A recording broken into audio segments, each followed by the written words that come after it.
नमस्कार साथियों, मैं मनीष पुराल आप सभी का आज की क्लास में तहे दिल से स्वागत और अभिनंदन करता हूं।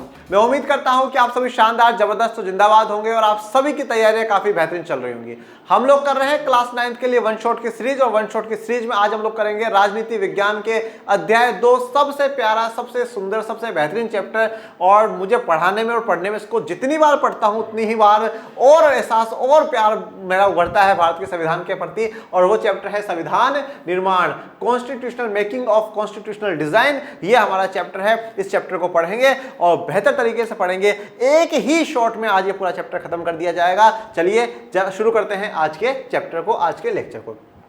संविधान निर्माण में सबसे पहले जो जरूरी है वो ये समझना है कि संविधान का अर्थ क्या होता है। What is the meaning of constitution. Constitution क्या है? आसान भाषा में पहले हम लोग संविधान को समझने की कोशिश करते हैं। देखिए, सबसे पहले तो आप ये देखिएगा कि विधान, ठीक है, ये विधान और ये है, ठीक है। अगर मैं विधान का अर्थ निकालूं, विधान का अर्थ होता है बेटा कानून। क्या होता है? कानून। क्या कहोगे? विधान का मतलब कानून। कानून क्या होता है? जो देश में चलते हैं। भाई आप गाड़ी पर बैठोगे, कितने लोग बैठोगे? 3 लोग बैठे तो कितने का चालान कटेगा? हेलमेट लगाया तो ठीक, नहीं लगाया तो कितने का चालान कटेगा? ये सब कुछ। और स से मैं ये कहूं सर्वोच्च, अगर स से मैं ये लिखता हूं सर्वोच्च, तो ये क्या बन जाएगा? संविधान इज इक्वल टू सर्वोच्च कानून। तो देश का जो सबसे बड़ा कानून होगा, सारे कानून उसके नीचे होंगे, सारे कानूनों से ऊपर जो होगा वो देश का संविधान होगा। उसी को कहा जाता है, जो सर्वोच्च कानून होगा उसी को देश का संविधान कहा जाता है, उसी को कॉन्स्टिट्यूशन कहा जाता है। ये आसान भाषा में। आप देश में जितने कानून देखते हो उन सभी कानूनों में सबसे जो ऊपर है वही संविधान है, वही कॉन्स्टिट्यूशन है, और वही हर देश में सबसे ऊपर होता है, उसको संविधान कहते हैं। संविधान लिखित नियमों की ऐसी किताब है जिसे किसी देश में रहने वाले सभी लोग सामूहिक रूप से मानते हैं। देखिए, लिखित नियमों की किताब कह सकते हो, परंतु काफी देश में, जैसे हम बात करें ब्रिटेन में लिखित संविधान नहीं है। ये लिखित संविधान का मतलब क्या है कि लिखित संविधान का मतलब यह है कि जो सारे जो नियम, कानून, कायदे हैं वो संकलित हो, एक फॉर्म, एक किताब के रूप में हो, ठीक है। ब्रिटेन में ऐसा नहीं है कि भाई एक सभा वहां पर बैठी और उन्होंने संविधान बनाया। नहीं, वहां पर तो यह है, आज लग रहा है ये कानून बना देना चाहिए, चलो ठीक है, एक और पेज जोड़ दो, वो पुराना वाला हटा दे, वो पुराना वाला हटा दो। वहां पे कोई एक पक्का संविधान नहीं है, वहां बस चलता रहता है, जोड़ते रहते हैं, निकालते रहते हैं, जोड़ते रहते हैं, निकालते रहते हैं। तो लिखित नियम जरूरी नहीं, लिखित कहीं कहीं पे अनरिटन भी होते हैं, अलिखित संविधान भी होते हैं, जैसे मैंने ब्रिटेन का उदाहरण दिया। तो जो नियमों की एक ऐसी किताब है जिसे देश में रहने वाले सभी लोग सामूहिक रूप से मानते हैं। तो संविधान में जो लिखी हुई बात होती है उसको सभी लोग मानते हैं, चाहे वो किसी भी वर्ग के हों, चाहे वो सरकार के लोग हों, चाहे वो गरीब हो, अमीर हो, किसी भी जाति से, किसी भी धर्म से हो, सबको मानना पड़ता है। और यह है हमारा भारत का संविधान, एक नंबर का संविधान, पूरी दुनिया के बेहतरीन संविधानों में से एक संविधान भारत का संविधान। संविधान सर्वोच्च कानून है, जो सबसे बड़ा, सबसे ऊपर जो कानून है वो संविधान है, जिसमें किसी क्षेत्र में रहने वाले लोग, जिन्हें हम नागरिक कहते हैं, के बीच के आपसी संबंध तय होने के साथ साथ लोगों और सरकार के बीच संबंध भी तय करता है। देखिए, संविधान करता क्या है? संविधान क्या बताता है? संविधान बताता है कि सरकार कैसे बनेगी, सरकार को कौन चुनेंगे, सरकार के पास क्या काम होंगे, इसके अलावा सरकार को लोगों के साथ कैसा व्यवहार करना है, लोगों की सरकार के प्रति क्या जवाबदेही है और सरकार की लोगों के प्रति क्या जवाबदेही है, ये बताना। मतलब सरकार कैसे बन रही है वो भी बता रहा है संविधान, और सरकार और लोगों के बीच में रिश्ते कैसे होंगे वो भी बता रहा है, और एक व्यक्ति के दूसरे व्यक्ति के साथ रिश्ते कैसे होंगे वो भी बता रहा है, एक वर्ग के दूसरे वर्ग के साथ रिश्ते कैसे होंगे वो भी बता रहा है। मतलब संविधान सब एक दूसरे के साथ जोड़ने वाले सारे कानूनों की बात करता है कि सरकार क्या करेगी, जनता क्या करेगी, जनता के क्या अधिकार हैं, जनता के क्या कर्तव्य हैं, जनता की क्या ड्यूटी है, वो संविधान बताता है। सरकार के पास क्या क्या पावर है और सरकार के क्या क्या कर्तव्य है वो देश का संविधान बताता है। और कहां पे लागू होगा? एक विशेष क्षेत्र में होगा, जैसे भारत का संविधान भारत में लागू होगा, अमेरिका का संविधान अमेरिका में लागू होगा। अब हम एक कहानी की तरफ बढ़ते हैं, जो है दक्षिण अफ्रीका में लोकतांत्रिक संविधान। ठीक है, हम संविधान की बात कर रहे हैं और संविधान में हमें दक्षिण अफ्रीका का संविधान अच्छे से पढ़ना चाहिए, बहुत बेहतरीन संविधान में से एक है दक्षिण अफ्रीका में लोकतांत्रिक संविधान। देखिए, दक्षिण अफ्रीका में क्या हुआ था 17वीं 18वीं शताब्दी में। 17वीं शताब्दी का मतलब यह है कि 1601 के आसपास से लेकर करके 18वीं शताब्दी तक वहां पर अंग्रेज जो है गोरे लोगों वहां पर आ जाते हैं और दक्षिण अफ्रीका में जो लोगों का रंग है वो काला है, अश्वेत रंग है, ठीक है ना, अश्वेत रंग है, और वहां पे गोरे लोग आ जाते हैं और गोरे लोग अपने आप को क्या है, सुप्रीम समझने लग जाते हैं कि भाई हम सुप्रीम है, ये लोग काले लोग हैं, ये गंदे तरीके से रहते हैं, इनको जीने का ही हक नहीं है, इनका कोई सिस्टम है कि नहीं है। तो इसलिए क्या करते हैं, उनके साथ बहुत ज़्यादा भेदभाव करते हैं, बहुत ज़्यादा डिस्क्रिमिनेशन करते हैं। उनके लिए स्कूलें अलग होती हैं, उनके लिए कॉलेज अलग होते हैं, उनके लिए वॉशरूम्स अलग होंगे, हॉस्पिटल्स अलग होंगी, और जो जो काले लोगों के लिए है वहाँ पर कोई भी सुविधा नहीं होगी, और जो गोरे लोगों के लिए वहाँ पर बिल्कुल एक नंबर बेहतरीन सुविधाएं होंगी। यहाँ तक कि बसेस भी जो है वो भी दोनों वर्गों के लिए अलग हुआ करती थी। परंतु एक समय ऐसा आया जब लोगों में ये जागृति आई कि नहीं साहब, हमारे ही देश में आकर के तो हमें ही दबा रहे हैं, ठीक है। और यहाँ पे 3/4 थे अश्वेत जो लोग हैं, जो काले लोग थे, वो 75% टोटल आबादी का था। मैं कहूँ हर 100 में से 75 लोग जो हैं वो अश्वेत लोग थे। उनमें जागृति आई, परंतु सरकार ने उनको दबाया, उनका शोषण करा, उनको बार बार में नीचा दिखाने की कोशिश करी। परंतु एक समय तक आया जब सारे लोग इकट्ठा हुए और जग गए, और फिर अंग्रेजी शासन को और गोरे लोगों को महसूस हुआ कि अब हमारा शासन नहीं चल पाएगा, इसलिए क्या करना होगा, हमें काले लोगों को, अश्वेत लोगों को राज्य देना होगा। और इसमें एक बहुत बड़ी भूमिका जो निभाई वो निभाई दक्षिण अफ्रीका के महापुरुष, महानेता नेल्सन मंडेला जी ने। नेल्सन मंडेला जी 28 वर्षों तक जेल में रहते हैं अश्वेतों को अधिकार दिलाने के लिए, परंतु जिस दिन वो जेल से निकलते हैं उस दिन वह एक बात, बड़ी सुंदर बात कहते हैं। वो कहते हैं कि मैंने गोरे लोगों का प्रभुत्व का, जो गोरे लोगों ने अपना दबदबा जमाया ना, इसके खिलाफ संघर्ष करा है। 28 वर्षों तक मैं जेल में रहा हूं, परंतु इसका मतलब यह नहीं है कि आज से काले लोग गोरे लोगों पे प्रभुत्व जमाएंगे, आज से काले लोग गोरे लोगों को दबाएंगे, नहीं। मैं गोरे लोगों के प्रभुत्व का भी विरोध करता हूं तो मैं काले लोगों के प्रभुत्व का भी विरोध करता हूं। दबदबा किसी का ही नहीं होना चाहिए।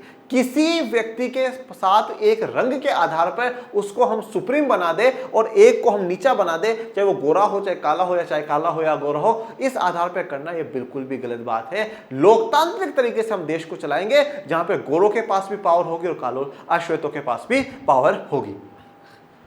नेल्सन मंडेला और 7 अन्य नेताओं की 1964 में देश में रंग भेद से चलने वाली शासन व्यवस्था का विरोध करने के लिए आजीवन कारावास की सजा दी गई। तो नेल्सन मंडेला जी और उनके 7 अन्य नेता, तो टोटल 8 लोगों को 1964 में क्या कर दिया गया, जेल में डाल दिया गया। आजीवन की कारावास दे दी गई कि जब तक तुम लोग जीवित रहोगे, तुम कहां रहोगे, जेल में रहोगे। मतलब उम्र कैद की सजा इन लोगों को सुना दी गई। क्यों सुनाई गई, ऐसा क्या पाप करा था, इन्होंने रंग भेद की जो नीति है उसका विरोध करा। रंग भेद की नीति के तहत यह था कि जो गोरे चमड़ी के लोग हैं वो क्या है, सुप्रीम है, उनकी सेवा करनी पड़ेगी अश्वेत लोगों को, ठीक है, उनके अनुसार उनको चलना पड़ेगा। तो रंग के आधार पर यह भेदभाव नेल्सन मंडेला जी नहीं सह सकते थे। इस विरोध, इस अन्याय के खिलाफ उन्होंने आवाज उठाई, और जब आवाज उठाई तो गोरे लोगों को यह बुरा लगा और गोरे लोगों ने उनको, उनके 7 अन्य साथियों को जेल में डाल दिया और आजीवन की कारावास दे दी। देखिए 1964 में कहा है, जेल में डाला है। 1964 का टाइम आप ऐसे भी याद रखिएगा, एक कक्षा 10 में हम एक चैप्टर पढ़ेंगे, लोकतंत्र और विविधता वाला चैप्टर है। उसमें हम अमेरिका में जो अश्वेतों के साथ गलत हो रहा है उसके लिए आवाज उठाने वाले किंग मार्टिन लूथर जूनियर की भी बात करेंगे। उनको 1964 में मार दिया जाता है, उनकी हत्या हो जाती है 1964 में, और यहाँ पर 1964 में नेल्सन मंडेला जी को जेल में डाल दिया जाता है। अगले 28 वर्षों तक उन्हें दक्षिण अफ्रीका की सबसे भयावह जेल रोबेन द्वीप में कैद रखा गया। तो अगले 28 वर्षों तक जो दक्षिण अफ्रीका की जो सबसे खतरनाक जेल थी, जहां पर सबसे डरावनी जेल है, रोबेन द्वीप, वहां पर रखा गया। रोबेन द्वीप स्थान का नाम है, वहां पर रखा गया 28 वर्षों तक। सोचिए आप, 28 ईयर्स तक इन व्यक्तियों को उस सबसे डरावनी जेल में रखा गया। परंतु उसके देखिए, जो समाज सुधारक होते हैं, हम कहते हैं ना महापुरुष। महापुरुष क्यों कहते हैं, क्योंकि वो अन्याय सह करके भी कभी अन्याय नहीं करना चाहते। नेल्सन मंडेला जी जब दक्षिण अफ्रीका, इनको निकाल दिया जाएगा जेल में से और दक्षिण अफ्रीका में समानता की बात होगी, सबसे पहले वहां के राष्ट्रपति बनते हैं। इनके पास पावर थी, अगर वो चाहते तो गोरे लोगों के साथ गलत कर सकते थे। जिन लोगों ने उनके साथ गलत करा, 28 सालों तक जेल में रखा, उन सबको पकड़ करके जेल में डाल सकते थे, परंतु ऐसा नहीं। इन्होंने क्या बोला, अन्याय को अन्याय नहीं मार सकता, अन्याय को न्याय मारेगा, ठीक है। कटुता को प्रेम ही मार सकता है, नफरत को प्रेम ही मार सकता है। इन्होंने मेरे साथ जो करा, हमारे साथ जो करा, ठीक है, परंतु हम इनके साथ ऐसा नहीं करेंगे, हम इनको समानता के साथ लेकर के चलेंगे, नहीं तो कल को दुनिया इनमें और हम में क्या अंतर देखेगी। यही कारण है कि आज हम गोरे लोगों के बारे में नहीं पढ़ रहे, हम नेल्सन मंडेला जी के बारे में पढ़ रहे हैं। दुनिया के कहीं पे भी समाज सुधारकों को उठा करके देख लीजिए, किसी ने भी हिंसा का मैसेज नहीं दिया, चाहे आप वो भारत में ज्योतिबा फुले हो, चाहे राजा राम मोहन रॉय हो, बाबा साहब अम्बेडकर हो, किसी ने ये नहीं कहा कि जाओ हिंसा करो। नहीं, उन्होंने उन लोगों को भी माफ करा है जिन्होंने उनके ऊपर अत्याचार करा है। वही कहानी नेल्सन मंडेला जी की भी है। रंग भेद के खिलाफ संघर्ष। रंग भेद नस्ली भेदभाव पर आधारित उस व्यवस्था का नाम है जो दक्षिण अफ्रीका में विशिष्ट तौर पर चलाई जाती थी। तो रंग भेद क्या है? नस्ली भेदभाव पर आधारित, नस्ल के आधार पर, ठीक है भाई, ये गोरे नस्ल के, ये काले नस्ल के लोग हैं, ठीक है, उस आधार पर जो दक्षिण अफ्रीका में विशेष करके ये जो व्यवस्था है वो कहां चला करती थी? दक्षिण अफ्रीका में चला करती थी। दक्षिण अफ्रीका पर यह व्यवस्था यूरोप 17वीं और 18वीं सदी में गोरे लोगों ने ला दी थी। तो अब ये व्यवस्था आई तो आई कहां से? दक्षिण अफ्रीका में जो भी लोग थे वो शुरुआत से उन सबका एक जैसा रंग रहा होगा, तो फिर ये व्यवस्था आई कैसे? तो 17वीं 18वीं शताब्दी में यूरोप के जो लोग हैं वो वहां पर गए, ठीक है, और पूरा अफ्रीका जो महाद्वीप है ना बेटा, वो बहुत समृद्ध महाद्वीप है, वहां पे बहुत सोना चांदी है, वहां पे बहुत खनिज है, खूब ज्यादा। और आप ये देखिए यूरोप के ज्यादातर देशों ने जो उपनिवेश बनाया है, जो देशों को गुलाम बनाया है, वो एशिया और अफ्रीका के देशों को ही गुलाम बनाया है, क्योंकि ये दोनों ही जो महाद्वीप है एशिया और अफ्रीका, वहां पे खनिज भी बहुत सारे हैं, संस्कृति भी बहुत गजब की थी, बहुत बढ़िया सिस्टम वहां का चला करता था। यूरोप वालों ने आकर के सब कुछ बर्बाद कर दिया।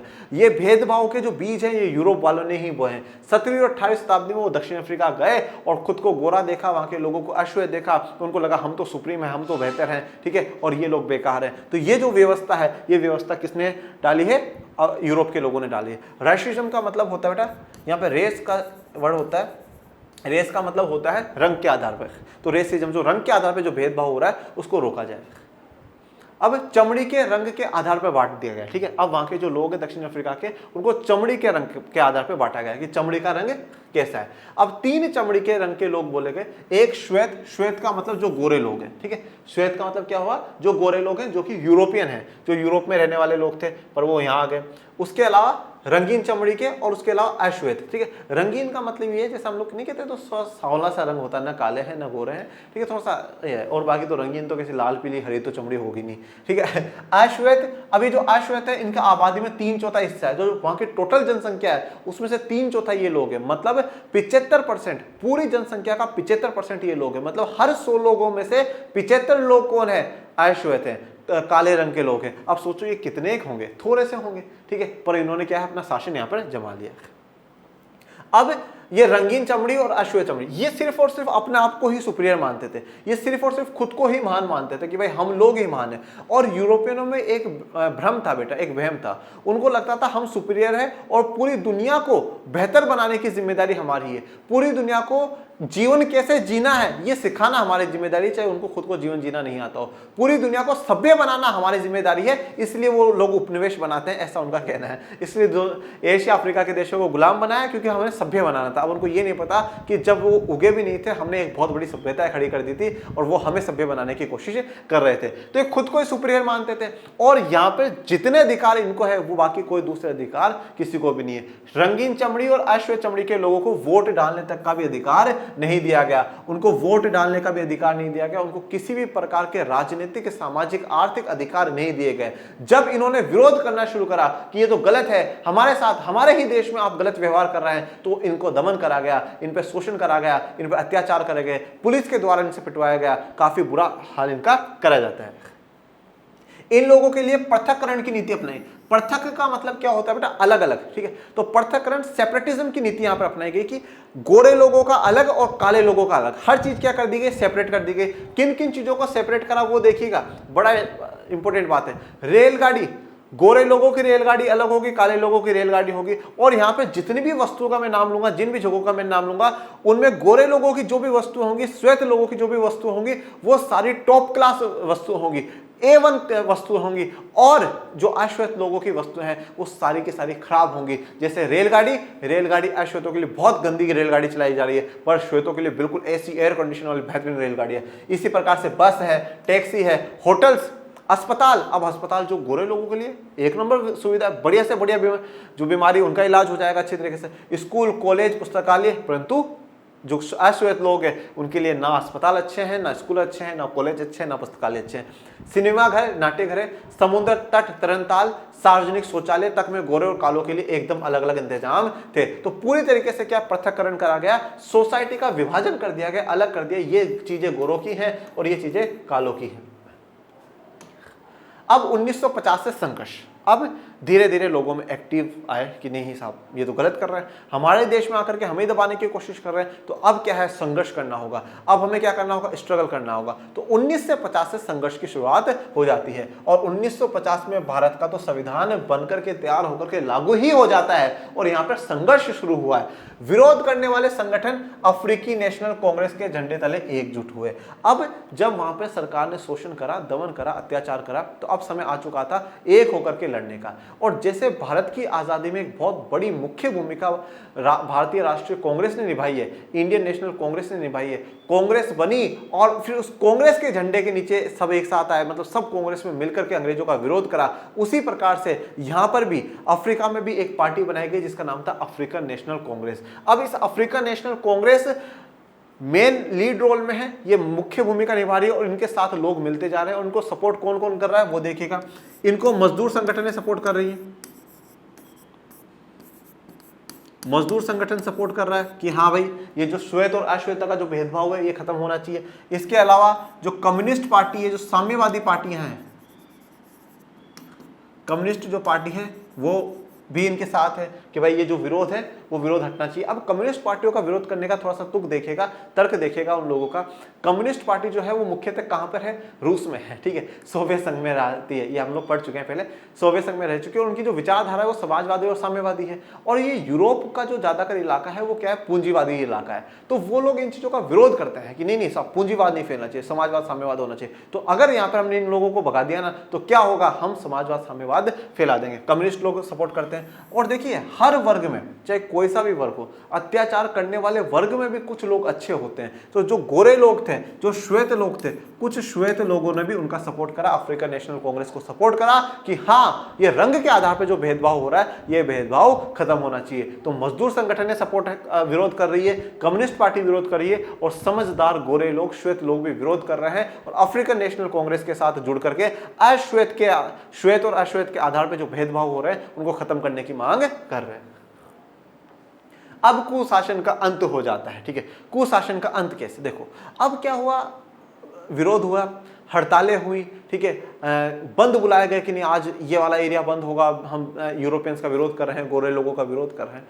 एक समय तक सरकार को लगा, दबाती रही, दमन करती रही, शोषण करती रही। पर जैसे मैं हमेशा एक बात कहता हूं कि आप स्प्रिंग को जितना ज्यादा दबाएंगे ना वो उतनी ही तेजी से ऊपर उठ करके बाद में आएगी। तो खूब समय तक अत्याचार हुआ, खूब समय तक दमन कर दिया, शोषण कर दिया, परंतु एक समय ऐसा आ जाता है जब इन गोरे लोगों को, श्वेत लोगों को यह महसूस हो जाता है कि भैया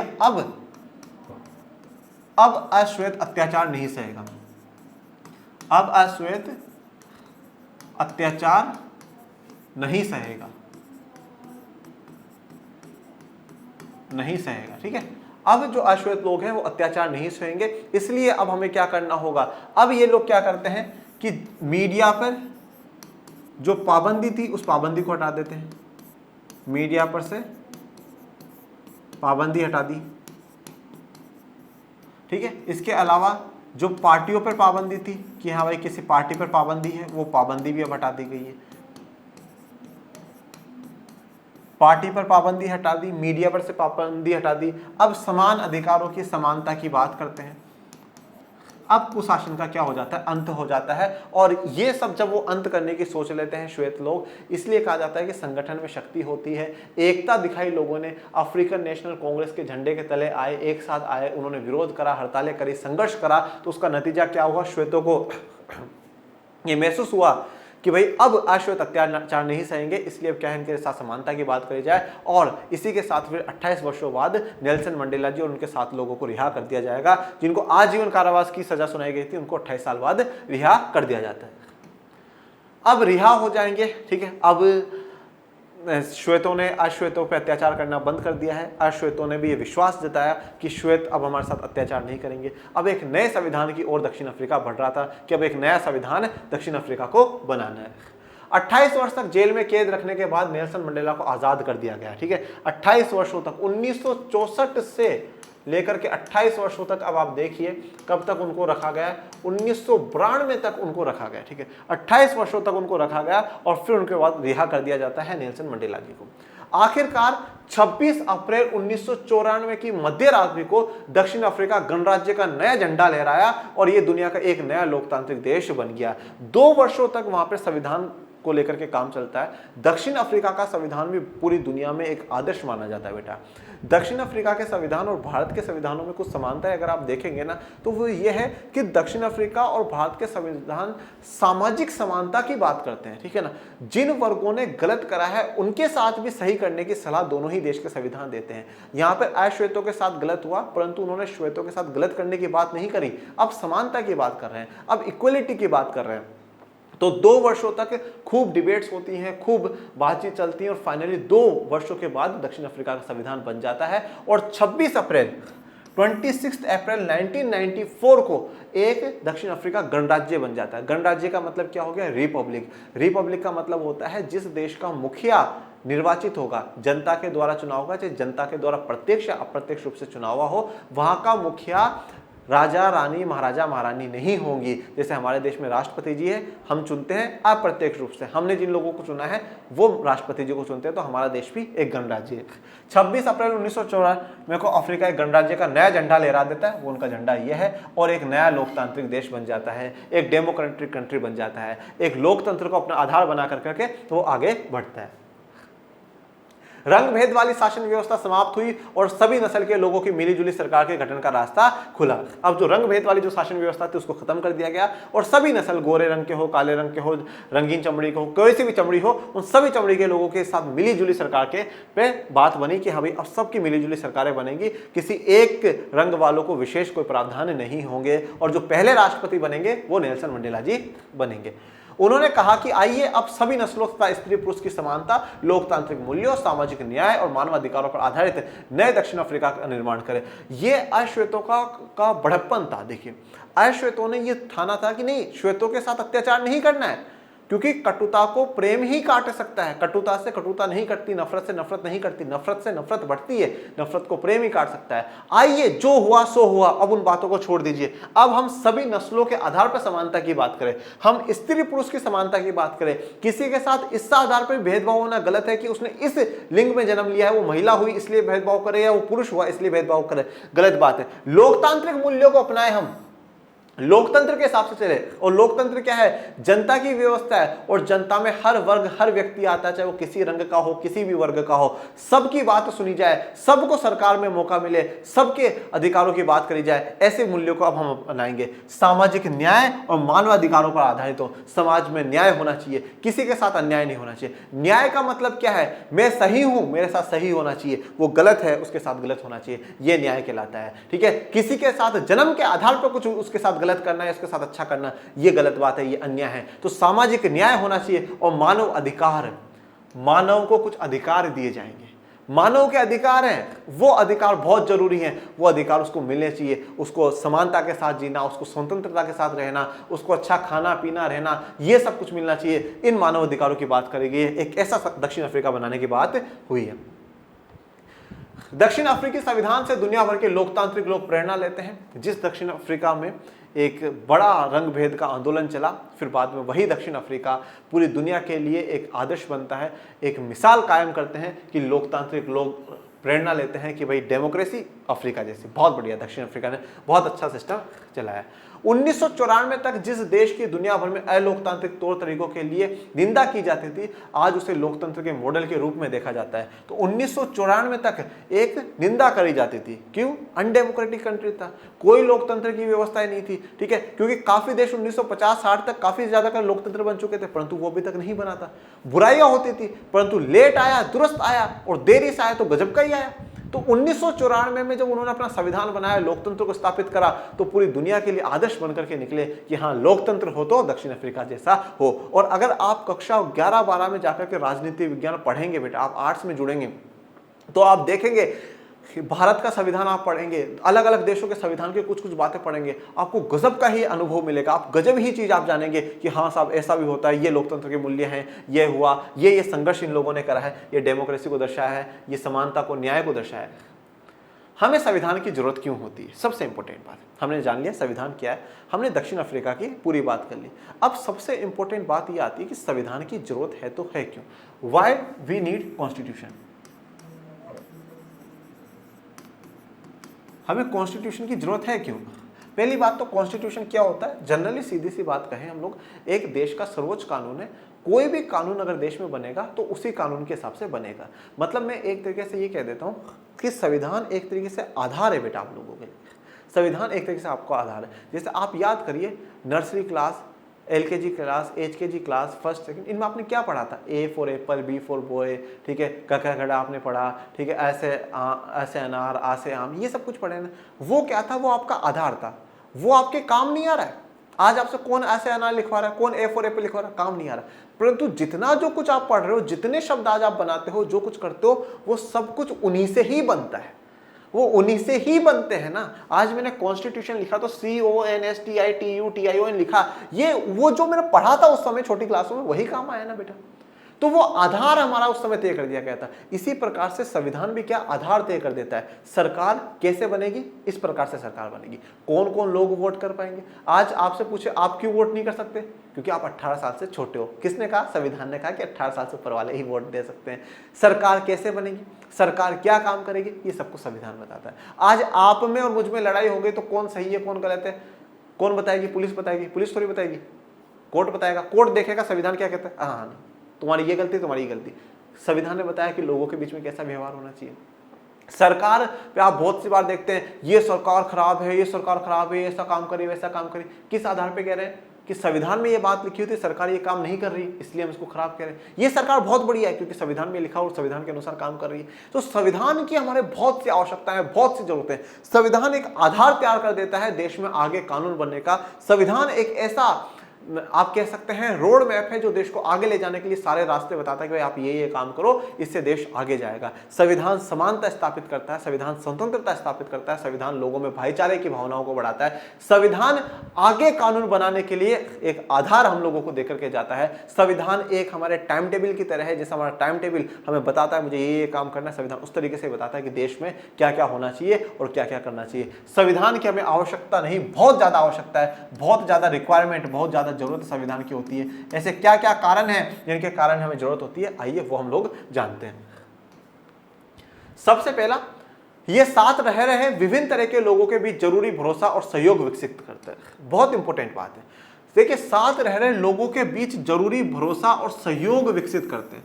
भरोसा होना चाहिए और सहयोग, ठीक है, एक दूसरे। जैसे अब आप एक बात सोचिए, श्वेत लोगों ने इतना अत्याचार करा, अश्वेतों ने कैसे उन पर भरोसा कर लिया कि भाई ये हमारे साथ भविष्य में आगे गलत नहीं करेंगे?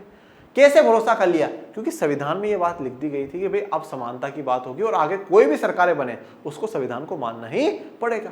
भरोसा दिया। और श्वेतों ने अश्वेतों पे कैसे भरोसा कर लिया यार?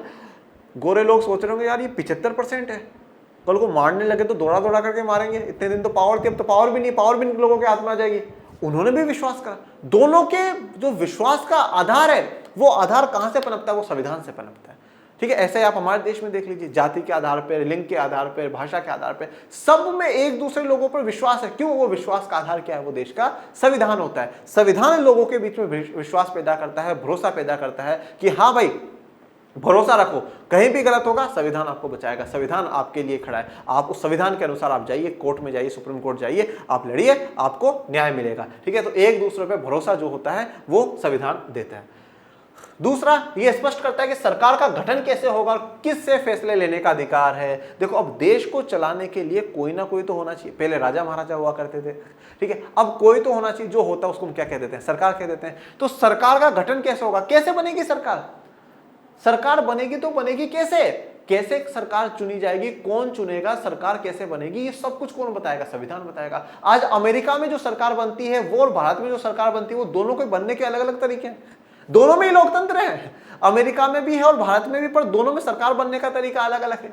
ऐसा क्यों? भारत की कुछ व्यवस्थाएं अलग हैं, यूके की कुछ व्यवस्थाएं अलग हैं, दोनों में लोकतंत्र है, पर ऐसा क्यों? तो ये संविधान तय करता है कि सरकार कैसे बनेगी और देश के लिए सारे फैसले लेने का अधिकार किसके पास होगा, ये संविधान तय करता है। ये एक मैंने आपको मीटिंग दिखाई है, फॉरेन के ब्रिटिशर्स की, शायद वहां की गवर्नमेंट की मीटिंग है, वो मीटिंग मैंने आपको दिखाई है। तीसरा, ये सरकार के अधिकारों की सीमा तय करता है और हमें बताता है कि नागरिकों के क्या अधिकार है। देखो, अब सरकार कैसे बनेगी ये हमने बता दिया, सरकार को क्या क्या फैसले लेने की इजाजत है वो भी संविधान ने बता दिया। परंतु अब कभी कभार सोचो, सरकार ऐसे तानाशाही हो जाए किसी की नहीं सुन रही, वो अपने मनमर्जी से ही काम करती हो। तो संविधान क्या करता है, सरकार की पावर पर, सरकार के अधिकारों पर भी सीमा लगा देता है। भाई आप यही काम कर सकते हो, इससे ज्यादा का काम नहीं, ठीक है, इससे ज्यादा का काम नहीं कर सकता। जनता के पास क्या क्या अधिकार है, जनता के पास ये पावर है, हमें पता होना चाहिए। हमारे 6 अधिकार है, 6 फंडामेंटल राइट्स, ठीक है, इसका चैप्टर है अपने क्लास 9th में।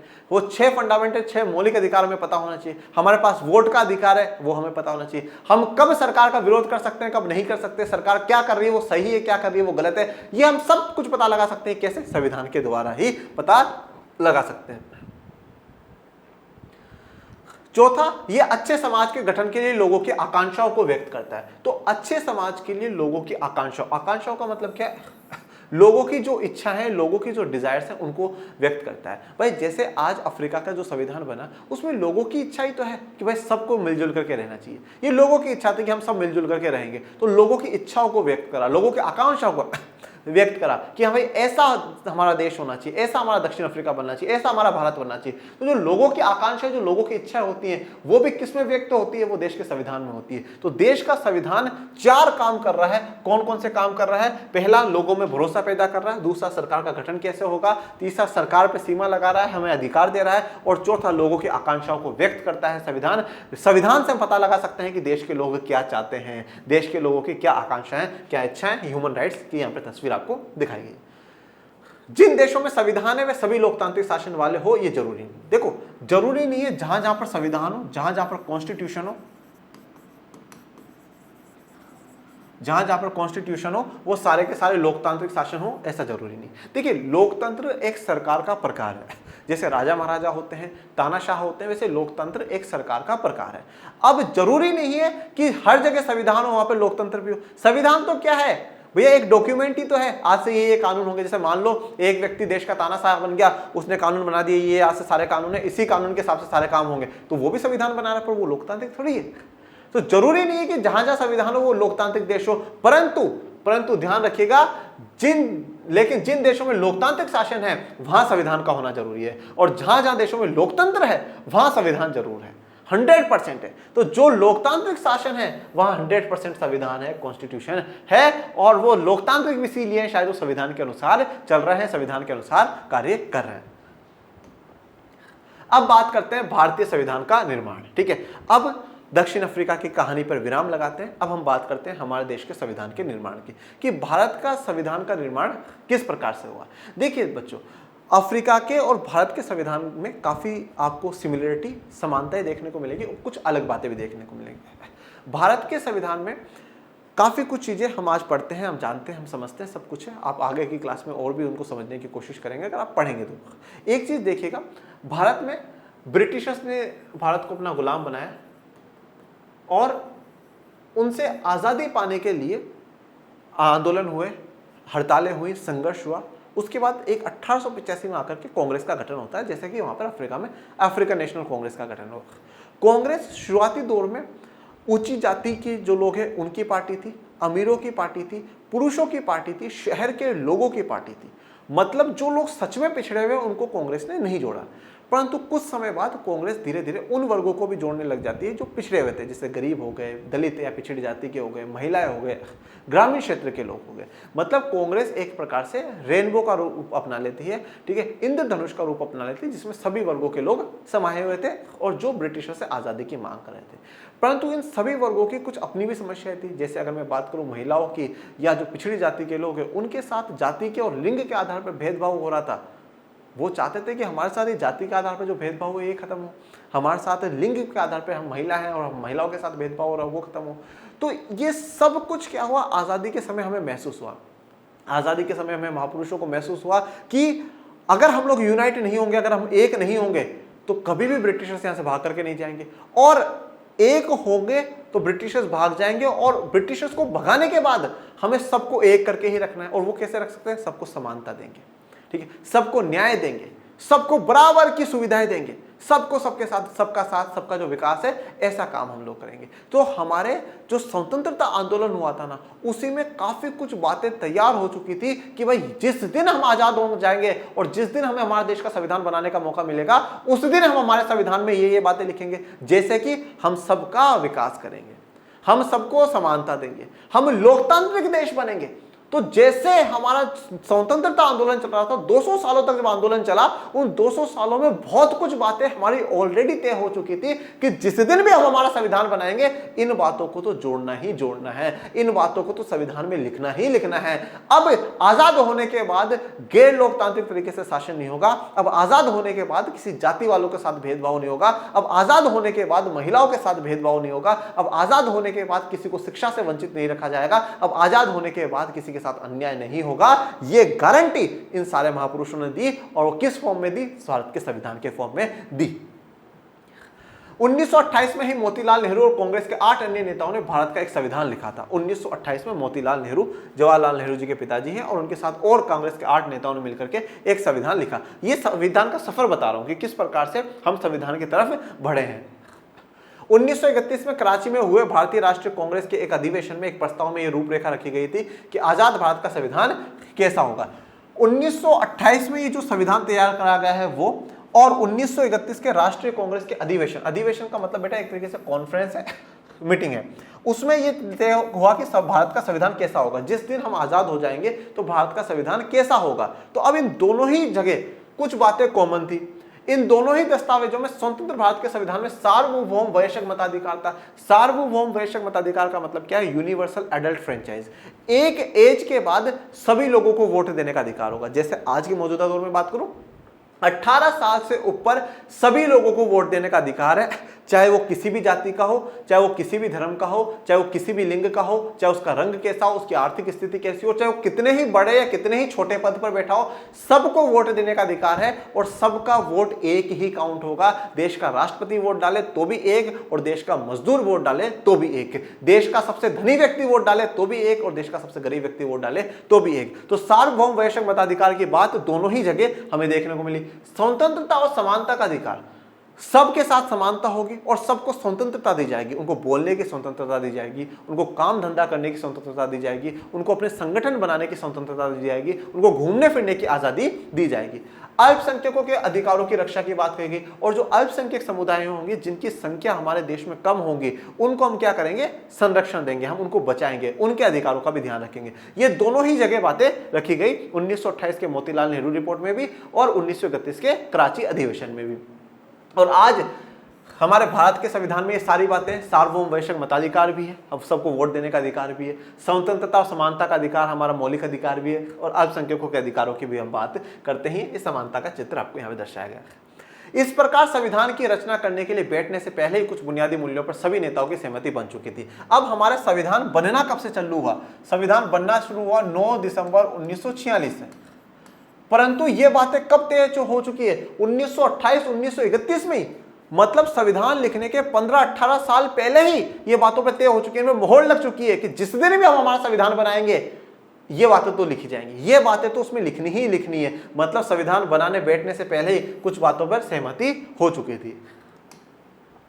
अब बात करते हैं संविधान सभा की। संविधान सभा उन लोगों का ग्रुप है जिन्होंने देश का संविधान बनाया, ठीक है। अब भी मैंने कुछ देर पहले ही कहा कि संविधान सभा ने काम करना 9 दिसंबर 1946 से चालू कर दिया था, परंतु भारत तो आजाद कब हुआ? आजाद भारत हुआ 15 अगस्त 1947 को। 15 अगस्त 1947 को भारत आजाद होता है। इस 15 अगस्त 1947 को थोड़ी सी स्थितियां बदलती हैं, मतलब देश का विभाजन हो जाता है, ठीक है। यहां पर जब 1946 में संविधान सभा थी तो अखंड भारत जो है, ठीक है, उस पूरे अखंड भारत में इलेक्शन होता है और जो संविधान सभा में लोग हैं वो जाते हैं।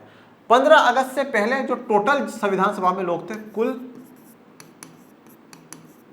लोगों की संख्या संविधान सभा में कितनी थी बेटा? 389 थी, ठीक है।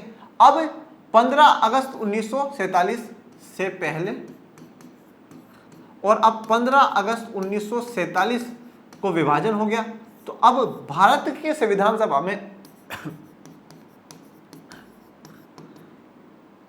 भारत की संविधान सभा में कितने? 299 लोग रह गए।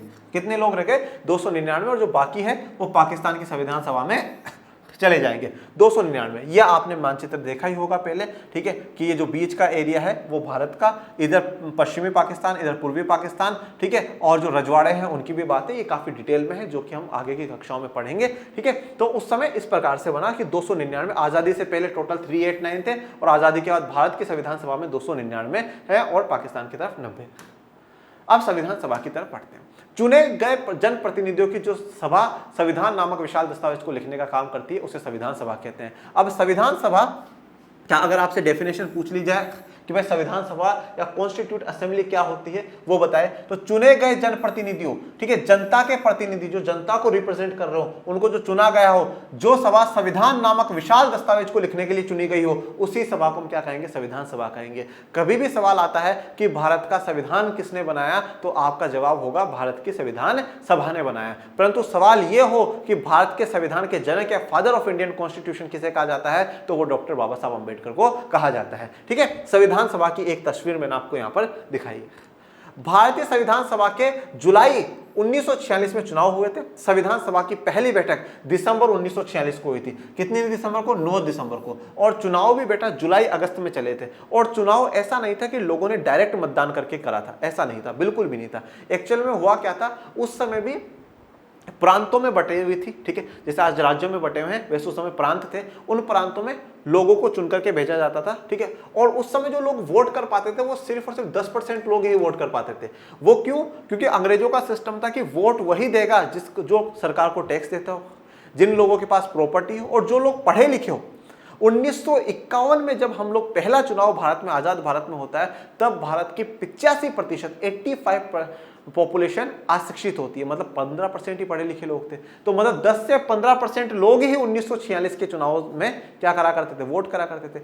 वो लोग किसको चुना करते थे? जो ये प्रांतीय असेंबलियां हुआ करती थी, आज राज्यों में विधानसभा वैसे हुआ करती थी, उन लोगों को चुना कर लेते थे।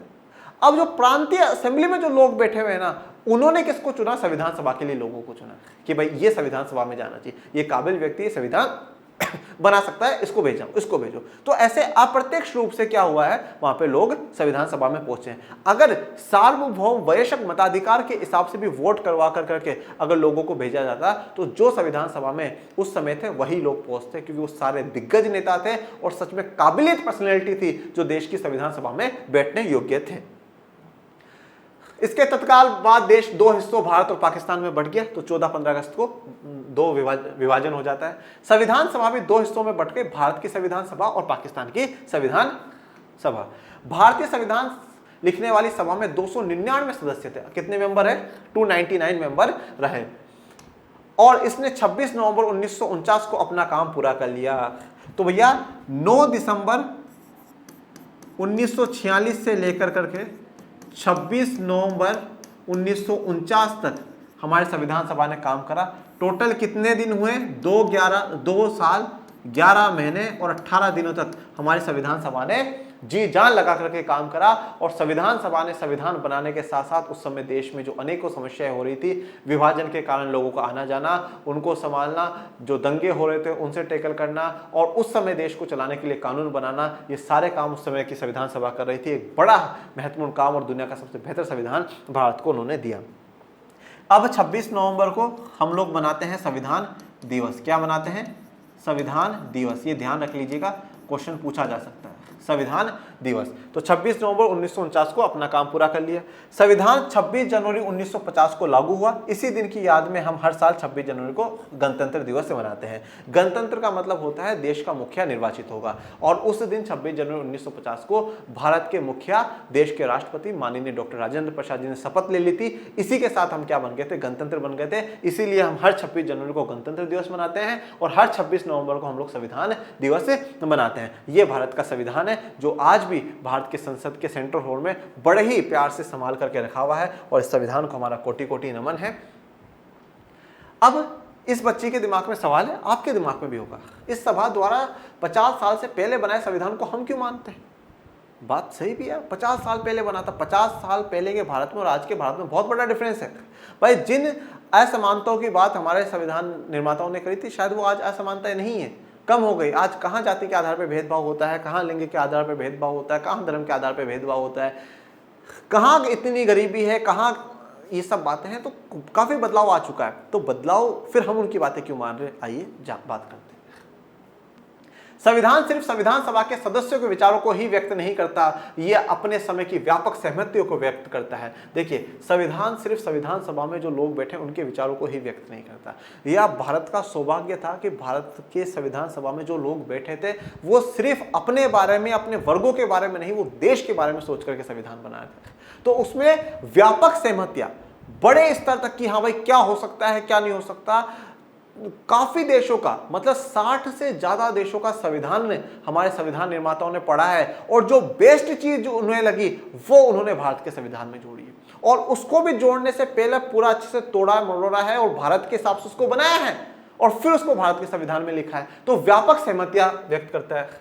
संविधान के कुछ प्रावधानों पर सवाल भी उठे। समय समय पर देखिए, अलग अलग जो सामाजिक समूह है या अलग अलग जो लोग हैं वो संविधान के कुछ प्रावधानों पर सवाल उठाते हैं। ये जो संविधान का प्रावधान है ये गलत है, इसमें बदलाव होना चाहिए। ये जो संविधान का प्रावधान है ये गलत है, इसमें बदलाव होना चाहिए। पर किसी भी बड़े सामाजिक समूह या राजनीतिक दल ने खुद संविधान की वैधता पर सवाल नहीं उठाया। मतलब कभी भी किसी ने संविधान की वैधता, संविधान की लीगलिटी या संविधान की जो ऑथेंटिसिटी है उस पर सवाल नहीं उठाया। उन्होंने बोला ये जो प्रावधान है अब समय के साथ इसमें बदलाव होना चाहिए, बस बाकी संविधान बढ़िया है, कोई दिक्कत वाली बात नहीं है, पर इस संविधान में थोड़ा बहुत जो बदलाव है वो सरकार को, संसद को करना चाहिए। यह हमारे संविधान की एक असाधारण उपलब्धि है। बच्चों, आप जब आगे की क्लासों में 11th-12th में जाएंगे आप देखेंगे कि बहुत से देशों के संविधान बदल दिए गए।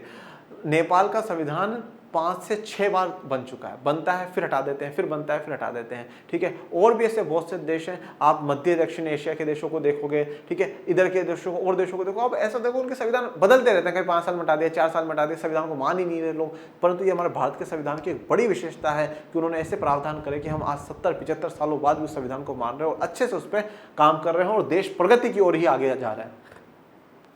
संविधान को मानने का दूसरा कारण यह है कि संविधान सभा भी भारत के लोगों का ही प्रतिनिधित्व कर रही थी। अब देखो, संविधान सभा में कोई विदेशी लोग नहीं बैठे हुए थे, संविधान सभा में भारत के ही लोग बैठे हुए थे और भारत के लोगों का ही प्रतिनिधित्व कर रहे थे, और हर वर्ग के लोगों को संविधान सभा में लिया गया, जिससे कि कल को ये आरोप ना लगे कि इस वर्ग के लोग नहीं थे इसलिए क्या हुआ, इनकी तो बात ही नहीं है संविधान में। हर वर्ग के लोगों को लिया गया। बहुत ज्यादा डिबेट्स चलती थी, उन डिबेट्सों का फिर पूरा कंक्लूजन के आधार पर कि हाँ भाई ये बात अब सही है, फाइनली प्रूवन है, उस बात को लिख दिया जाता था। तो सब लोगों का ही तो प्रतिनिधित्व है। आज अगर मैं संसद में जाता हूं तो मुझे क्या पता कि भारत में क्या परेशानी, पता होगा क्यों, क्योंकि मैं उन्हीं लोगों के बीच में से गया हूं। तो संविधान सभा बनाने वाले लोगों को पता था कि हाँ देश के लोगों की ये समस्या है, इन समस्याओं को दूर करने वाले उपाय हमें संविधान में लिखने चाहिए। उस समय सार्वभौम वैश्विक मताधिकार नहीं था, जैसे मैंने आपको कहा, सिर्फ जिनको जो टैक्स देते थे उनको, जिनके पास प्रॉपर्टी संपत्ति हुआ करती थी उनको, और जो पढ़े लिखे लोग होते थे उन्हीं को वोट देने का अधिकार हुआ करता था। सबको वोटिंग देने का अधिकार नहीं था, तो इसलिए सबने वोट नहीं करे।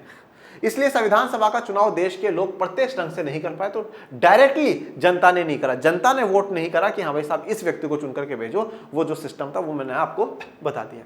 इसका चुनाव मुख्य रूप से प्रांतीय असेंबलियों के सदस्यों ने ही किया था, जिनका जिक्र हम पहले कर चुके हैं। प्रांतीय असेंबलियां सामाजिक रूप से इस सभा में सभी समूह, जाति, वर्ग, धर्म और पेशों के लोग थे। तो अगर हम सामाजिक रूप से देखें तो मैंने यही बात कही, हर समूह का, हर जाति का, हर वर्ग का, हर धर्म, हर काम धंधा करने वाले लोग इस संविधान सभा के हिस्सा था, जिससे कि भविष्य में कोई आरोप ना लगे। और फिर मैं एक ही बात कहता हूं, अगर सार्वभौम वैश्विक मताधिकार के हिसाब से भी हम संविधान सभा में लोग चुनते तो शायद वही लोग आते जिन्होंने हमारा संविधान बनाया है, क्योंकि वो सभी दिग्गज नेता थे और सभी भारतीयों की नजर में वो महान थे। उनको वोटिंग भी होती तो शायद वही चुन करके जीत करके जाते, कुछ थोड़ा बहुत ऊपर नीचे हो सकता था बस। संविधान सभा का काम काफी व्यवस्थित, खुला और सर्वसम्मति बनाने के प्रयास पर आधारित है। इसलिए भी देखिए हम संविधान का काफी मान करते हैं, क्योंकि व्यवस्थित ढंग से, बहुत अच्छे तरीके से, सिस्टमेटिक तरीके से खुला और सर्वसम्मति बनाने का प्रयास था। भाई बिल्कुल ओपन है, ट्रांसपेरेंसी, ऐसा नहीं कि बेईमानी से काम करने की, और सर्वसम्मति, सबकी सहमति से संविधान बनाने का क्या हुआ है, काम हुआ है। सबसे पहले कुछ बुनियादी सिद्धांत तय किए गए और उन पर सबकी सहमति बनाई गई। सबसे पहले क्या करा गया, एक बुनियाद बना लिया गया, भाई इन बातों को हमें संविधान में जोड़ना है। बुनियादी सिद्धांत तय हुए। ये बुनियादी सिद्धांत तय होने के बाद फिर प्रारूप कमेटी या जिसे ड्राफ्टिंग कमेटी कहा जाता है, उसके प्रमुख डॉक्टर B.R. अम्बेडकर ने चर्चा के लिए एक प्रारूप संविधान बनाया। प्रारूप का मतलब होता है एक ड्राफ्ट, आप एक कह सकते हैं एक रफ डॉक्यूमेंट बनाया और फिर उसको संविधान सभा में लेकर के जाते थे और उस संविधान में बहुत ज्यादा डिबेट हुआ करती थी। इस प्रारूप कमेटी में, प्रारूप समिति में कितने लोग थे? 7 लोग थे और इनके अध्यक्ष कौन थे? बाबा साहब अम्बेडकर थे। ठीक है, और ये प्रारूप समिति कब बनाई गई? 29 अगस्त 1947 को नियुक्त कर दी जाती है प्रारूप कमेटी और उसके अध्यक्ष बाबा साहब अम्बेडकर को बना दिया जाता है। संविधान के प्रारूप की प्रत्येक धारा पर कई कई दौर में चर्चा हुई। तो संविधान का जो हर धारा है, जो हर अनुच्छेद है, हर जो मुद्दा संविधान में प्रारूप समिति ने जोड़ा था, उस पर काफी चर्चा हुई, बहुत सी चर्चाएं होती थी। 2000 संशोधन हुए, खूब बदलाव करा गया, फिर वो संविधान तैयार होकर के हमारे पास आया। अब आप इसी बात से सोचिए ना, कितना प्रयास हुआ है। 299 लोग बैठ करके एक बात पर डिस्कशन कर रहे हैं, जो अलग अलग वर्गों के हैं, अलग अलग लोगों का प्रतिनिधित्व कर रहे हैं, अलग अलग माइंड के हैं कि नहीं साहब ये सही है, ये गलत है, वो सब सोच कर, परंतु सबका लक्ष्य एक ही है, देश का विकास होना चाहिए, देश के लोगों का विकास होना चाहिए, किसी एक वर्ग का या किसी विशेष का नहीं। ऐसा काम करा है तो अब सोचिए, ऐसे संविधान का तो सम्मान तो बनता ही है। 2000 से ज्यादा संशोधनों पर विचार हुआ। ठीक है, 3 वर्षों में कुल 114 दिन की गंभीर चर्चा हुई। अब 3 वर्षों तक क्या हुआ? 114 दिन तक गंभीर चर्चा चली। पर अब आप पूछोगे सर बाकी के दिनों में क्या हुआ? तो भाई बाकी के दिनों में क्या हुआ, और भी काम थे। इसके अलावा जो चर्चाएं हुई हैं, फिर उस पर ड्राफ्ट तैयार होना, फिर वो जाएगा, फिर और चर्चाएं होंगी। ठीक है भाई, आज जैसे मान लीजिए आज मैं आपको पढ़ा रहा हूँ, पढ़ाने के बाद मैं आपको टाइम तो दूंगा ना पढ़ने का। आज आप बोलो मैं 7 दिन में से 3 दिन पढ़ाया, बोला सब 4 दिन, तो 4 दिन आप भी तो पढ़ो। उसी प्रकार संविधान सभा में चर्चा हो गई, फिर एक रफ ड्राफ्ट बनेगा, फिर वो अगले टाइम संविधान सभा में जाएगा, फिर चर्चाएं होंगी, फिर एक फाइनल चीज बनेगी जो संविधान में जुड़ेगी। सभा में पेश हर प्रस्ताव, हर शब्द, वहां कही गई हर बात को रिकॉर्ड किया गया और संभाला गया। संविधान में जो हर प्रस्ताव, हर कोई बात रखी गई, उसको, हर शब्द को, हर कही गई बात को बड़े ही हमने संभाल करके रखा है। उनकी रिकॉर्डिंग्स भी हैं और उन्हें बड़े बड़े किताबों में हमने क्या है, प्रिंट करके भी रखा है, जो कॉन्स्टिट्यूट असेंबली डिबेट के नाम से 12 मोटे मोटे खंडों में प्रकाशित की गई। बेटा 12 मोटे मोटे खंड, 12 मोटे मोटे खंड वॉल्यूम्स में उसको प्रकाशित करा गया है। अब देखो, अब अगर आप आज सोचो, जैसे भाई काफी लोगों को ऐसा लगता है ये चीज जोड़ी गई, ठीक है, संविधान में ये काम जोड़ा गया, क्यों जोड़ा गया? अब आपको अगर जानना है ना, तो आपको यहां पढ़ना पड़ेगा, आपको इन खंडों को पढ़ना पड़ेगा। वहां पर बहुत अच्छे से चर्चा हुई है। आपको लगा कि वोट देने की उम्र 21 साल क्यों? पहले 21 थी, फिर बाद में 18 हुई, 21 क्यों करी? यहां पता चल जाएगा। यहां खूब चर्चा हुई, देश में ये वाली व्यवस्था रखी जाएगी। हमने लोकतंत्र क्यों लिया? इस पर खूब चर्चा हुई। हमने लोकतंत्र में संसदीय शासन व्यवस्था क्यों ली? इस पर खूब चर्चा हुई है। तो अगर हमें जानना है कि संविधान में अगर कोई प्रावधान है, तो उसको बहुत अच्छे से समझने के लिए हमें कॉन्स्टिट्यूट असेंबली के वीडियोस देखने चाहिए, इनके ये खंड है वो पढ़ने चाहिए। इन्हीं डिबेट से हर प्रावधान के पीछे की सोच और तर्क को समझा जा सकता है। तो ये जो डिबेट्स हुई थी, जो वहां बातचीत हुई, उन्हीं से हम लोग समझ सकते हैं कि जो बात हमारे संविधान में आज जोड़ी गई है, उसके पीछे क्या तर्क था, क्या रीजन संविधान निर्माताओं ने रखे। भारतीय संविधान के बुनियादी मूल्य, ठीक है, अब जो भारतीय संविधान के जो बुनियादी मूल्य हैं, जो बुनियाद है, जो आधार है हमारे संविधान का, आइए उनको समझते हैं।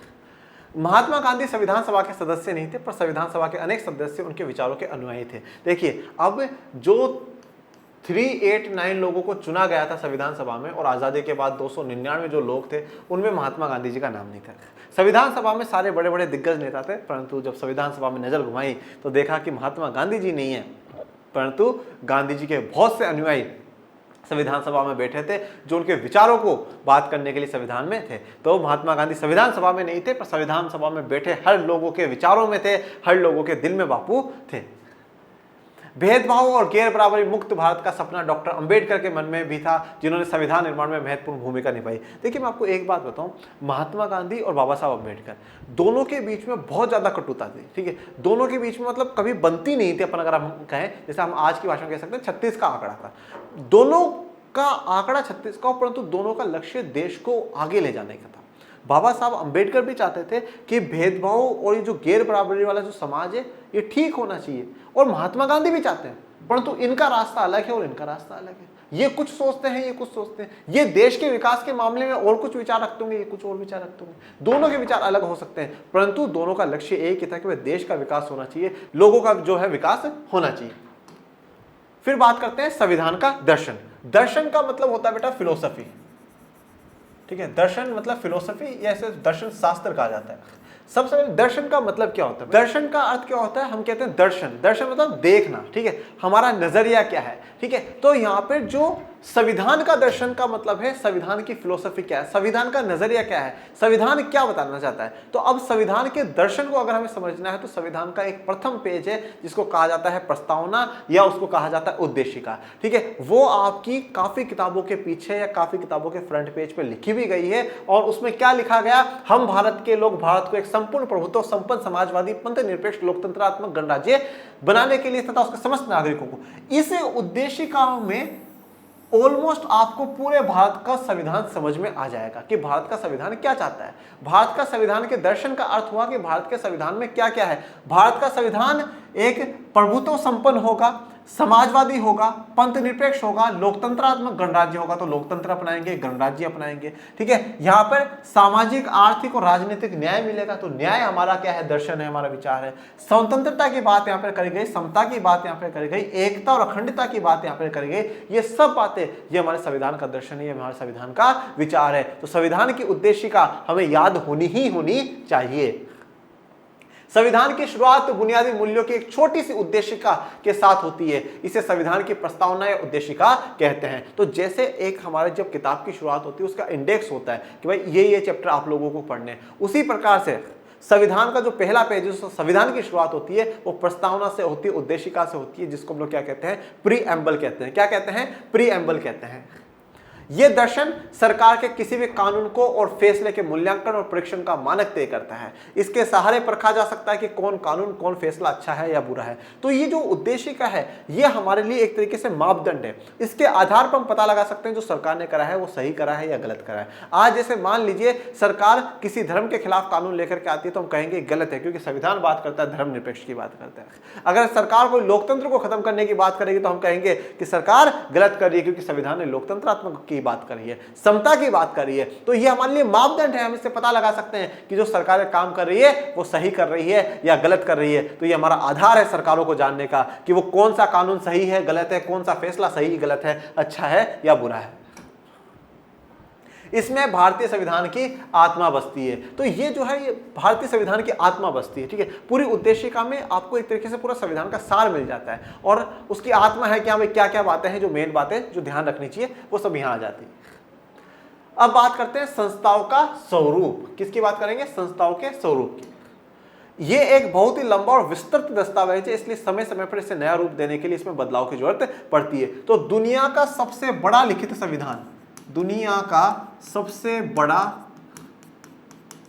लिखित संविधान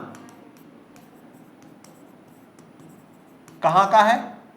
कहां का है? मेरे प्यारे भारत का है। तो सबसे बड़ा दुनिया का जो लिखित संविधान है वो भारत का है। अब देखिए इतना बड़ा लिखित संविधान है, ठीक है, और हमारे देश में इतनी सारी विविधता है, अलग अलग जाति के लोग हैं, अलग अलग धर्मों के लोग हैं, अलग अलग भाषा बोलने वाले लोग हैं, अलग अलग संस्कृति को मानने वाले लोग हैं, इतने अलग अलग प्रकार के जो लोग जब हमारे देश में रह रहे हैं तो समय के साथ कुछ बदलाव भी होंगे, ठीक है, और उन बदलावों को स्वीकार करने के लिए संविधान पूरी छूट देकर के गया है। संविधान ने बोला है कि संविधान निर्माताओं ने कहा कि संविधान इतना पवित्र ग्रंथ भी नहीं होना चाहिए कि उसमें कोई बदलाव ही नहीं करा जा सके। संविधान लोगों के अनुसार चलना चाहिए। जैसे अभी हमने उद्देशिका पढ़ी, पहला शब्द क्या था? हम भारत के लोग। संविधान ने खुद ने सबसे सुप्रीम जो बनाया है वो लोगों को बनाया है, ठीक है। सरकार सुप्रीम नहीं है, लोग, जनता सुप्रीम है। जनता सुप्रीम है, इसीलिए तो लोकतंत्र है। तो संविधान निर्माता कह करके गए हैं कि समय के साथ अगर आपको लगे कि हाँ भाई संविधान में ये चीज है, बदलाव हो जाना चाहिए, अब इस व्यवस्था की देश में जरूरत नहीं है, हटा दो, कोई दिक्कत वाली बात नहीं। ऐसा मत सोचना कि नहीं यार संविधान है, हमारे पूर्वजों ने बनाया था, महापुरुषों ने बनाया था, नहीं बदल सकते। बदल सकते हैं, चेंजेस हो सकते हैं। हर देश के संविधान में संशोधन होते हैं। इसे लोगों की भावनाओं के अनुरूप चलना चाहिए। तो जैसी लोगों की भावना है उस अनुरूप से चलना चाहिए। समाज में हो रहे बदलाव से दूर नहीं रहना चाहिए। तो समाज में हो रहे बदलाव से दूर नहीं रहना चाहिए कि समाज और कुछ चाह रहा है और संविधान कुछ और कुछ चल रहा है। अगर ऐसा होता है ना, जहां जहां पे संविधान लोगों की भावनाओं के विपरीत चलते हैं वहां पर जनरली संविधानों को बदल दिया जाता है पूरी तरीके से, जैसा नेपाल में हमने बहुत बार देखा है, ठीक है। तो संविधान, हमारा संविधान बिल्कुल क्या है? लीनियंट संविधान है, बिल्कुल छूट दे करके गया है कि भाई जब जब समय के साथ आपको लगे बदलाव करने हो आप बदलाव कर लीजिएगा, कोई दिक्कत वाली बात नहीं है। चेंज हो सकता है क्योंकि परिवर्तन ही संसार का नियम है। इन बदलावों को संविधान संशोधन कहते हैं। ठीक है, अब संशोधन करने का, बदलाव करने की एक प्रक्रिया होती है जो भारत के संविधान में लिखी हुई है कि भाई अगर आपको संविधान को बदलना भी होना तो इस प्रकार से, इस तरीके से आप संविधान को बदल सकते हैं, जो कुछ प्रावधान है वो बदल सकते हैं। किसी भी संविधान की तरह भारतीय संविधान भी वह नियम बताता है जिसमें शासकों का चुनाव किया जाएगा। ठीक है, तो शासकों को कैसे चुना जाएगा वो भारत का संविधान बताता है, जैसे दूसरे देशों के बताते हैं। इसमें स्पष्ट लिखा है कि किसके पास कितनी शक्ति होगी और कौन किसके बारे में फैसले लेगा। तो यह भी स्पष्ट होता है कि किसके पास कितनी ताकत होगी और कौन कौन क्या फैसले ले सकता है, सरकार क्या करेगी क्या नहीं करेगी। साथ ही संविधान नागरिकों के स्पष्ट अधिकार भी देता है, जिन अधिकारों की बात हम आगे आने वाले अध्यायों में करेंगे कि लोगों के जो मौलिक अधिकार है भारत में वो क्या क्या है। ओके, तो इसी के साथ जो आज हमारा इस चैप्टर का है वो वन शॉट पूरा कंप्लीट होता है। आपको कोई डाउट हो, आपको कुछ प्रॉब्लम हो, कमेंट बॉक्स में मेंशन करिए और ये बताइएगा कि आज का ये वन शॉट आप लोगों को कैसा लगा। शानदार, जबरदस्त, जिंदाबाद लगा तो बस लिख दीजिएगा कि सर शानदार, जबरदस्त और जिंदाबाद। पढ़ते रहिए, 0% डाउट और 100% मार्क्स, हमारा यही इस बार स्लोगन है, यही हमारा इस बार नारा है। 0% डाउट और 100% आपका रिजल्ट आना चाहिए। पढ़ते रहिए, आगे बढ़ते रहिए। मिलेंगे नेक्स्ट लेक्चर में, नेक्स्ट वन शॉट में। तब तक के लिए थैंक यू सो मच। जय हिंद, जय भारत।